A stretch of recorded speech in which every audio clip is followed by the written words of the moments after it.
faire ici. Que vous avez découvert Ivoire TV. Ivoire TV.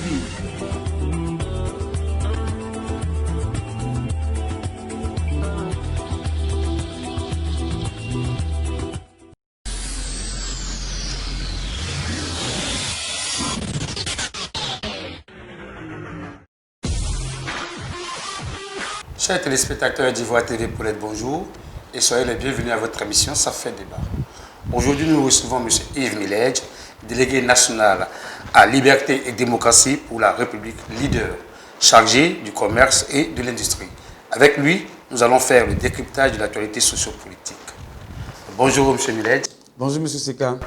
Alors, d'entrée de jeu, comment se porte votre parti, leader? Permettez-moi d'abord de remercier la direction d'Ivoire TV.net et vous aussi. Alors, leader, Liberté, Démocratie pour la République se porte très bien, à merveille. Vous remarquez que chaque semaine, notre candidat, le professeur Mamadou Coulibaly, fait des vidéos pour informer la population, pour faire découvrir son offre politique. Et vous remarquez aussi que depuis 2 mois, nous sommes beaucoup présents sur les chaînes de télévision Côte d'Ivoire. Et récemment, le lundi dernier, nous avons déposé sur notre candidature pour l'élection présidentielle de Côte d'Ivoire.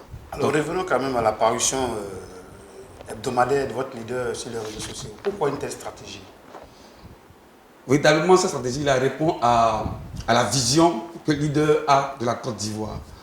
Nous avons constaté que les journaux, c'est-à-dire la presse écrite, n'étaient pas trop utilisés par les Ivoiriens. Tout le monde titulaire. Et donc on s'est rendu compte qu'il suffisait juste de faire une communication qui dure moins de 5 minutes sur les réseaux sociaux et paf, ça prenait. Donc on s'est rendu compte après 6 mois de communication que c'était l'arme idéale pour pouvoir offrir notre projet à la population ivoirienne. Donc on l'a épousé pour de bon. Donc pour vous, c'est une stratégie gagnante? Oui, une autre stratégie gagnante. C'est vrai qu'il faut être sur le terrain, il faut pratiquer le terrain. La preuve, on a pu réunir nos parrainages, c'est parce que véritablement nous avons sillonné toute la Côte d'Ivoire pour les avoir. Donc nous sommes sur le terrain, mais on s'est rendu compte que tout le monde n'est pas partout à la fois. Okay? Par contre, tout le monde peut visualiser les vidéos sur Internet. Alors, M. Yves Miledj, quel regard portez-vous sur les candidatures du président Laurent Gbagbo et celle du président de l'Assemblée nationale, Soro Kibofori-Diom, quand on sait que leurs différents noms ne figurent pas sur la liste électorale? C'est avec beaucoup d'amertume que j'ai constaté cela. Vous savez, le président Laurent Gbagbo est un ancien président de la République de Côte d'Ivoire. M. Soro Kibofori-Diom est aussi un ancien président de l'Assemblée nationale. Du coup, ceux-là, véritablement, devaient figurer sur la liste. Je vais vous expliquer quelque chose que je n'arrive pas à comprendre. Concernant le président Alassane Ouattara, en 2010, il avait été présenté comme un candidat exceptionnel. En 2015, la Cour constitutionnelle aussi l'a validé comme candidat dérivé. On ignore pour 2020. Donc, si ces personnes-là, si par exemple le président Alassane Ouattara a été candidat exceptionnel, ensuite dérivé, je pense que pour ces personnes qui ont déjà dirigé, qui ont été à la haute magistrature suprême de ce pays-là, pourraient à la limite figurer sur la liste électorale et être présents dans la campagne, pour ne pas dire être présents sur le terrain, parce qu'ils doivent être aussi candidats. C'est aussi simple que cela. Alors on constate toujours que le président Laurent Gbagbo a des difficultés pour se rendre de son pays, alors qu'il a l'intention de venir en Côte d'Ivoire. Un point de vue, votre point de vue? C'est difficile d'apprécier parce que quand nous sommes dans une démocratie, quand nous sommes dans une république, c'est des choses qui sont bénignes. Malheureusement, nous sommes gouvernés par des autorités qui n'apprécient pas le vœu du peuple. M. Laurent Gbagbo, ancien président de la République de Côte d'Ivoire, si on veut bien apprécier la récente élection de 2010, ou peut-être pas de 2011, de 2010, a eu 43, je crois entre 43 et 40 et quelques %. Oui. Ça veut dire qu'il y a du monde avec lui. Et ce monde-là, vous le privez de vote. Parce que si ce monde-là ne se reconnaît pas dans l'élection à venir, ça va créer beaucoup de chaufferie. Donc, il faut véritablement permettre à ce que toutes ces personnes-là et les exilés politiques aussi rentrent en Côte d'Ivoire. Moi, c'est avec beaucoup d'amertume que je constate cela, mais ce n'est pas légal, ce n'est pas logique. Ok, c'est bien compris. Alors, donc, qualifie, si vous voulez, les candidatures de Soro Diom et du président Laurent Gbagbo comme une provocation. Qu'est-ce que vous en pensez? Non, tout le monde est libre de candidater. Tout le monde est libre. La preuve, récemment, vous avez constaté qu'il y a eu une quarantaine de candidats. Tous n'ont pas réuni les dossiers, mais ils ont tous candidaté. Donc, c'est libre, ils sont libres de candidater. Oui. Après, le Conseil constitutionnel va apprécier. Une provocation parce qu'ils ne sont même pas sur la liste électorale. Alors, pourquoi aller se présenter? Mais c'est des conditions d'éligibilité. C'est des conditions. On peut ne même pas réunir les 50 millions et puis ne pas pouvoir être retenu à la candidature. Donc, c'est des conditions. Ils ne sont pas sur la liste électorale, mais écoute, ils sont ivoiriens. Ils pensent qu'ils ont été jugés par contumace. Et quand on est jugé par contumace, ça c'est quand on est absent. À leur arrivée, le procès peut continuer. Donc on peut toujours négocier. Si nous sommes dans un procès politique, ils peuvent négocier. Si c'est un procès véritablement dans son propre thème, il n'y a pas de souci. Mais c'est un procès politique. Parce que les gens sont exilés et vous les jugez par contumace. Appréciez qu'ils viennent et qu'ils puissent aussi suivre le procès ou à la limite faire appel. Et puis après on verra. Que c'est bien compris. Alors, le 6 août 2020, lors de son adresse à la nation, à la veille de l'indépendance de notre pays, le président Alassane Ouattara a annoncé qu'il est candidat à l'élection présidentielle d'octobre 2020. Annonce qui a d'ailleurs provoqué plusieurs manifestations dans le pays avec malheureusement des pertes en vie humaine. Un commentaire est mieux. Comment appréciez-vous cette annonce? Il y a eu amalgame. Le 6 août, le président s'annonce à la nation. Il s'adresse à la nation. Du moins, pardon, excusez-moi, le président s'adresse à la nation ivoirienne. Il ne s'adresse pas à ses militants. Parce que candidater, c'est parler à ses militants ou à ses sympathisants. Donc, c'est normal qu'il y ait des échauffourées, c'est normal qu'il y ait des manifestations parce qu'en réalité, le président de la République de Côte d'Ivoire n'est plus éligible. Il n'est plus éligible. Dès lors où il mixe l'adresse à la nation et lui, son adresse à ses militants, bien entendu, souffrez que ceux qui ne sont pas militants soient indignés. Et donc, c'est cette réponse-là que les autres ont eu vis-à-vis de son annonce. Alors, de façon très claire, est-ce que le président Alassane Ouattara est éligible? Il ne l'est pas. Et il le sait très bien. Et pourquoi vous affirmez cela? En 2016, après le référendum de 2016, il y a eu à nommer un vice-président. Il y a eu à, sans loi organique, à mettre en place le Sénat. Okay? Et beaucoup d'autres choses qui ont été faites avec le président de la République de Côte d'Ivoire. Est-ce qu'on doit apprécier, est-ce qu'on doit dire que le mandat du président commençait en 2016, où il devait épuiser la deuxième République et puis commencer son nouveau mandat, ou bien à la limite commencer la nouvelle République? Non. Si nous devons ramer à compte courant, on aura à faire des amalgames entre la deuxième République et la troisième République. Parce qu'il a été dit que c'était à la troisième République qu'on devait avoir son vice-président, qu'on devait mettre véritablement la Constitution en marche. Alors, il a déjà, dès lors où la Constitution est votée en 2016 et qu'il met déjà toutes ces organes-là en place, selon moi, la troisième République dont il parle devait commencer en cet instant-là. Pourquoi il épuise les 4 ans et maintenant on nous parle de troisième République? Non. Et il a informé une constituante qui a travaillé sur ce dossier-là, qui a été chapeautée par le professeur Ouagaougou. Alors, le professeur Ouagaougou, à la une d'un journal de Fraternité Matin, a insisté sur le fait qu'il échangeait régulièrement avec le président de la République de Côte d'Ivoire sur sa non-candidature à la prochaine élection. Et il a même dit, il a même titré sur le journal là que le président de la République de Côte d'Ivoire ne pourra pas être candidat à la prochaine élection parce que la Constitution le défend. Et pourtant, il dit que personne ne connaît la Constitution mieux que lui. Ça encore, c'est un peu C'est un peu dommage que... Mais pourquoi est-ce qu'il invite une constituante? Pourquoi il invite une constituante? La preuve, M. Ouarabou n'arrive pas à s'exprimer sur la question. C'est vrai qu'il y a aussi Martin Bleu, le professeur Martin Bleu, qui s'est exprimé sur la question. Il y a eu aussi le professeur Audier qui s'est exprimé sur la question. Mais ceux qui ont élaboré la constitution, ceux qui ont modifié à la limite, n'arrivent pas à s'exprimer là-dessus.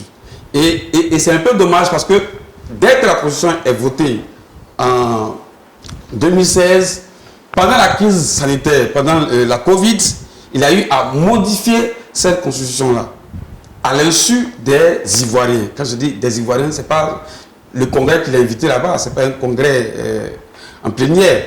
Il y a eu des Ivoiriens, des députés qui ont boycotté ce congrès-là. Et malgré cela, c'est passé. Et en plus, il a pris l'ordonnance aussi pour modifier le code électoral pendant la crise sanitaire. Et ça, c'est malsain. C'est fait à dessein. C'est pour qu'il s'impose pour les élections de 2020. Alors, M. Yves Millet, aujourd'hui, tous les regards sont tournés vers le Conseil constitutionnel. Selon vous, cette organisation est-elle crédible quand on sait que c'est le président de la République qui nomme le président de la dite institution? Si nous sommes dans une république, on doit considérer que cette organisation cette institution du moins, est crédible. Parce qu'en réalité, elle doit dire le droit. Elle doit dire le droit. Donc nous comptons sur son bon sens, sur son intégrité, pour pouvoir dire le droit. Alors, selon vous, qu'est-ce que dit le droit en ce moment? Le droit dit que nous sommes dans un troisième mandat. Si le président véritablement veut se présenter, nous sommes dans un troisième mandat. Et il n'est pas éligible pour un troisième mandat parce que la Constitution de Côte d'Ivoire dit que vous êtes président, vous êtes éligible pour un mandat de 5 ans renouvelable une seule fois. Est-ce que le fauteuil présidentiel, d'abord je me pose la question de savoir pourquoi on statue sur le fait qu'on doit être éligible pour 5 ans et renouvelable une seule fois. C'est pour éviter qu'on passe 10 ans et plus de 10 ans, c'est-à-dire 15 ans ou autre, dans un fauteuil présidentiel en train de gouverner un pays. Maintenant, si après 10 ans de gouvernance, il trouve qu'après avoir modifié la Constitution, il doit être éligible, nous on craint pour une prochaine Constitution pendant la Troisième République. Il peut encore modifier la Constitution en question et puis remettre à zéro les compteurs. On a eu un compteur qui était remis à zéro quand il a nommé un vice-président, quand il a créé le Sénat. C'était le compteur à zéro, mais le compteur à moins. C'est ça qui pose un peu problème. Bon, c'est pas s'il nous sert un simulacre, mais en réalité, dans une république, c'est pas comme ça qu'on se comporte. Déjà en 2016, Mamadou Koulibaly, votre leader, s'opposait déjà au vote de cette élection, de cette constitution, parce que si jamais elle était adoptée, cela permettrait au président Alassane Ouattara de se présenter. Et quel est votre point de vue? Le professeur Mamadou Koulibaly interpellait la population. Le professeur Mamadou Koulibaly interpellait le peuple.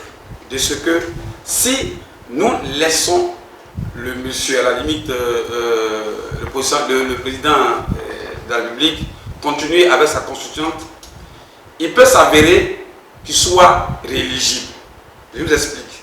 La question qui répond des discours aujourd'hui, c'est la question du mandat renouvelable une seule fois. Donc, durant les travaux, si la Constitution, si monsieur le professeur Ouarabou et son équipe agissaient sur le mandat, alors M. Alassane Ouattara serait éligible. Vous voyez? Donc, lui n'était pas parmi les rédacteurs de la nouvelle Constitution. Il n'était pas parmi les rédacteurs de la nouvelle Constitution. Du coup, il interpellait le peuple sur la rédaction, pas sur le travail final, parce que ce n'est pas à lui qu'on remet le travail final. C'était un Ivoirien, il est libre, il dit ce qu'il veut, et il a dit, faites attention, ça peut créer d'autres choses. Maintenant, c'est au professeur Ouarabou d'expliquer au peuple. On ne peut pas plus le faire. Je viens encore vous informer que en 2016, le ministre de la Justice, M. Sankabilé, a expliqué à la nation de ce que le président ne serait pas éligible et qui pouvait expliquer techniquement que le président ne serait pas éligible. Il ne pourra pas briguer un autre mandat. À la limite, un troisième mandat, c'est ce qui avait été dit. Quand le ministre de la République explique au peuple de ce que le président ne serait pas éligible, qu'est-ce que vous voulez que le peuple a dit? Le peuple déjà, parce que l'inquiétude du peuple, c'est de savoir si cette modification permettait au président d'être éligible. Dès lors où le ministre de la Justice a justifié le fait que le président ne peut pas être éligible, mais le peuple était satisfait. Alors après, on tourne, on fait des modifications de lecture, on fait des changements d'appréciation, on veut expliquer l'inexplicable, on veut modifier de sorte que, c'est-à-dire on veut ouvrir un autre débat sur la question qui a été déjà débattue en 2016 à l'Assemblée nationale. C'est là-bas qu'on parle au peuple. Si là-bas vous nous mentez, si là-bas vous dites autre chose, si là-bas vous nous servez autre chose, ça veut dire que si on vous laisse diriger, vous allez faire beaucoup de gabegie. Donc, d'autres parlent de la parole non respectée du président Alassane Ouattara. Il m'a dit qu'il allait faire la passe à la jeune génération. Et on constate que ce n'est pas le cas. Donc vous comprenez, je vais vous expliquer. En fait, le vice-président du défunt Premier ministre était Alassane Ouattara. Je vais vous donner quelques preuves. Est-ce qu'actuellement, vous pouvez me dire, parce que normalement, si le Premier ministre Amadou Gon Coulibaly, feu Amadou Gon Coulibaly, devait être candidat du RHDP, parce que quand on revient un peu en arrière, on s'est rendu compte que le président, cette année-là, pendant la crise sanitaire, a eu à modifier la Constitution. Il nous a dit que ce n'est plus le ticket qui partait aux élections. Ce n'était plus le président de la République plus le vice-président qui partait aux élections. Mais le président de la République pouvait nommer, après avoir été élu, son vice-président. Qui était le vice-président Amadou Gon Coulibaly? On devait le savoir tôt. Ça veut dire quoi? Si M. Amadou Gon Coulibaly n'est plus là, en réalité, son vice-président pour être présenté. Mais il n'y en a pas. M. Alassane Ouattara voulait le faire à Poutine. Voilà, c'est ce qu'on a compris. Et donc aujourd'hui, si on ne retrouve pas, parce que jusqu'à preuve du contraire, on ne trouve pas de cadre au niveau du RHDP pour pouvoir substituer M. Amadou Gon Coulibaly. Ça veut dire qu'en réalité, le vice-président était prévu pour Alassane Ouattara. Donc ça veut dire quelque part que c'était vraiment clair que Amadou Gon Coulibaly allait passer alors aux élections présidentielles. Puisqu'on parlait de vice-président. Mais c'est une candidature, c'est un schéma. Chacun propose ses éléments. Il propose ses éléments. Donc, normalement, s'il devrait être président, il devrait avoir un vice-président. Puisque le ticket n'y est plus et on doit nommer le président comme on veut. Voilà. Donc, on suppose que ce vice-président-là devait être au RHDP, pas ailleurs, au RHDP. Mais c'est qui? Ce vice-président-là, si le président de la République de Côte d'Ivoire n'est plus, il vient reprendre la place du président de la République pour continuer la gouvernance jusqu'à ce qu'il puisse organiser notre élection. Donc, si le Premier ministre Amadou Gon n'est plus là, on devait avoir le remplaçant, automatiquement. Parce qu'ils sont déjà prêts, ils nous ont dit qu'ils sont prêts. Ils sont prêts à gagner un coup KO. Ils sont prêts parce que tous les cadres du RHDP sont bien formés par le président Alassane Ouattara. Du coup, on devait avoir le vice-président. Qui il est? Revenons à la candidature du président Alassane Ouattara. Selon vous, qu'est-ce qui pourrait advenir si jamais le Conseil constitutionnel validait la candidature du président Alassane Ouattara? Ben, je ne suis pas devin, mais en réalité, j'ai confiance au Conseil constitutionnel. Je pense que c'est des experts du droit. Parce qu'on a vu déjà le fait de se présenter, déjà, il y a eu des échauffements dans le pays. Et si maintenant la candidature est validée? Si la candidature est validée, on va aviser. On va aviser. Leader avec le professeur Amadou Coulibaly a une autre posture. Okay? Ce n'est pas de réagir de façon brûlante face à la décision du Conseil constitutionnel, mais on tient à respecter la proclamation des résultats par le Conseil constitutionnel. Donc on espère bien qu'ils ont le droit. Il faut être optimiste. Le Conseil constitutionnel dira le droit.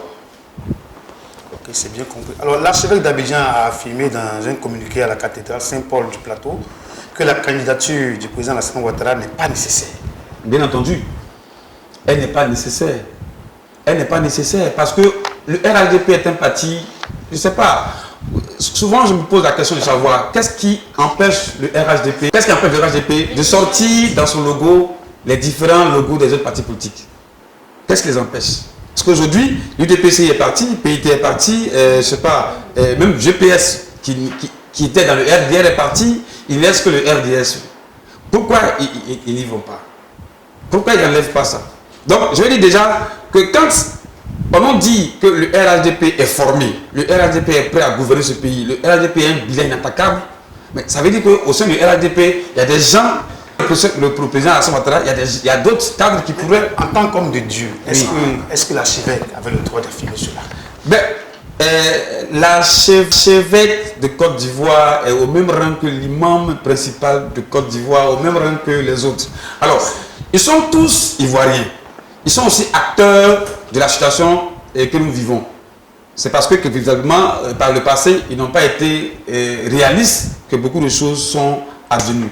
Alors, ils ont le droit de s'exprimer. Mais en 2011, au Golfe, le même cardinal Coutouin, il a délégué une équipe de prêtres, de célébrants, pour aller au Golfe, quand le président Laurent Gbagbo était encore président de la République de Côte d'Ivoire. Il a dépêché une batterie de prêtres pour aller et célébrer la messe au Golfe, de la petite République. Ici, ils sont allés. Et même, il y a eu un certain nombre de prêtres qui ont fait une déclaration pour pouvoir demander au président Laurent Gbagbo de partir. Et même le Zoutier, le monseigneur Le Zoutier, a fait une déclaration aussi sur je crois, un journal où il demandait aussi au président Laurent Gbagbo de quitter la présidence, de partir parce qu'il avait été battu. Bon, en ce moment-là, que disait le RHDP? Ils avaient applaudi, ils avaient apprécié l'expression, ils avaient apprécié même l'émission du cardinal, ou bien des religieux même dans la politique. Mais quand ça ne les arrange pas, alors ils ne se retrouvent plus.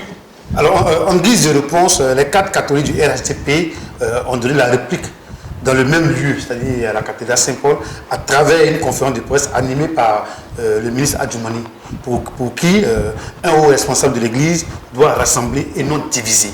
Comment interprétez-vous cette intervention? Cette blasphémie, véritablement. Le cardinal a fait son expression, je ne sais pas où, je ne sais pas si c'est à la cathédrale ou bien si c'est chez lui à la maison. Et si vous voulez répondre, apporter des éléments de réponse, vous laissez chez vous aussi et puis vous répondez. Mais allez sur le lieu, sur un lieu sain, et puis répondre pareillement insultant, véritablement ne respecte pas. Je ne crois même pas que ce soit les cadres du RHDP catholique. Non, parce qu'il n'a pas parlé au nom de ces cadres-là. J'en connais plein qui s'étaient indignés, voilà, qui n'ont pas apprécié l'intervention du sieur Adjoumani. Ce n'est pas logique, ce n'est pas chrétien. À l'église catholique, on respecte la hiérarchie. On ne peut pas faire front de cette manière-là. On ne peut pas affronter l'autorité religieuse de cette manière-là. Ça n'existe pas. Ça, c'est un peu malsain. Je ne devais pas être gauche, mais c'est une mauvaise pratique. Voilà, c'est pas...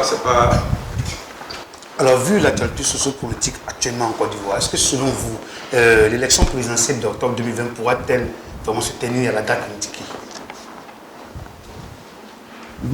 Déjà, il y a eu la Cour africaine de justice des droits de l'homme, je crois, quelque chose comme ça, qui a demandé à ce qu'on puisse revoir la constitution de la CI, locale comme centrale.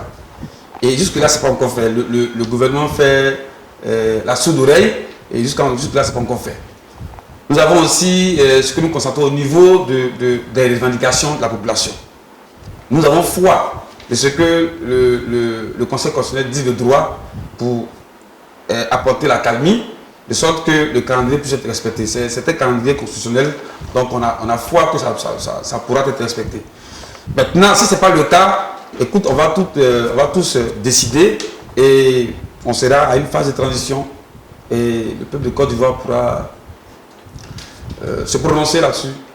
Voilà. Alors, pour un climat social pacifié, que propose Leader? Leader, par son candidat, le professeur Mamadou Coulibaly, comme vous l'avez remarqué sur les réseaux sociaux, chaque semaine fait des communications. Nous aussi, nous écrivons sur nos pages et nous revendiquons la paix. Il faudrait permettre que tous les partis politiques, véritablement qui ont leur candidat éligible, aillent battre campagne dans toute la Côte d'Ivoire. Parce que nous avons remarqué que pendant les collectes de parrainage, nous avons été inquiétés. Nous avons été inquiétés par des partis politiques qui avaient les bastions. C'est révolu, mais nous voudrions bien que ceux qui organisent les élections fassent un travail méticuleux, de sorte à pouvoir permettre à ce que tous ceux qui candidatent aujourd'hui, qui seront éligibles demain, puissent aller tranquillement partout en Côte d'Ivoire pour pouvoir faire leur offre politique. Et puis éventuellement revenir pour pouvoir se préparer pour la candidature. Et puis bon, on verra. Le gagnant, celui qui va vendre mieux son projet pourra être gagnant. On espère que les Ivoiriens pourront pour une fois migrer vers l'appréciation du projet politique, que les bastions ou bien les hymens désuètes. Alors nous sommes pratiquement au terme de notre entretien. Que souhaiteriez-vous que les Ivoiriens et les internautes retiennent de votre passage sur notre plateau? J'ai dit merci. Merci à tous les spectateurs. Et j'aimerais aussi signifier que Leader, qui est le parti dans lequel je milite depuis 2 ans, est un parti de paix. C'est un parti qui veut véritablement promouvoir les valeurs, revenir à la République avec un président respectueux, honnête. C'est un parti politique qui veut lutter véritablement contre la corruption. C'est un parti politique qui veut véritablement qu'il y ait une politique sanitaire en Côte d'Ivoire, une politique sanitaire nette. Vous avez remarqué que sur une longue période, nos différentes autorités, quand elles sont malades, vont vers l'étranger pour se soigner, pour se faire soigner, j'allais dire. Ben, Leader, avec son candidat, le professeur Malick Coulibaly, souhaiterait que, par exemple, le taux qu'on alloue à la santé soit élevé. Nous avons pour l'heure 5 à 6%. Depuis 2001, nous varions entre 2 et 6% que nous attribuons à la santé. Nous souhaiterons que le taux aille jusqu'à 15%. Parce que c'est ce qui a été dit à la conférence des chefs d'État à Abuja, qu'il faudrait que les États africains rehaussent le taux de la politique, pour la politique sanitaire, et que beaucoup de choses au niveau, par exemple, des titres fonciers, pour la loi foncière, nous, Leader, propose à pouvoir distribuer des titres fonciers gratuitement à nos paysans, à nos cultivateurs, pour qu'ils puissent se sentir propriétaires des terres. Parce qu'en 2023, si le RHDP est toujours là, en 2023, toutes les terres non immatriculées appartiendront à l'État de Côte d'Ivoire. Ça, c'est véritablement, entre guillemets, un vol qu'on effectue vis-à-vis de la population ivoirienne. Donc, je tenais à remercier tous les téléspectateurs et puis vous aussi, et puis la direction de Ivoire TV et .net de nous avoir permis d'échanger avec vous et de donner notre orientation politique. C'est plutôt nous qui vous remercions également. Voilà, ainsi prend fin notre émission Ça fait débat de ce jour. Nous recevions M. Yves Miledj, délégué national à Leader, chargé du commerce et de l'industrie. Nous avons été très heureux d'être en votre compagnie. N'oubliez surtout pas de vous abonner à nos pages Facebook, YouTube et à notre site internet. D'ici là, portez-vous bien.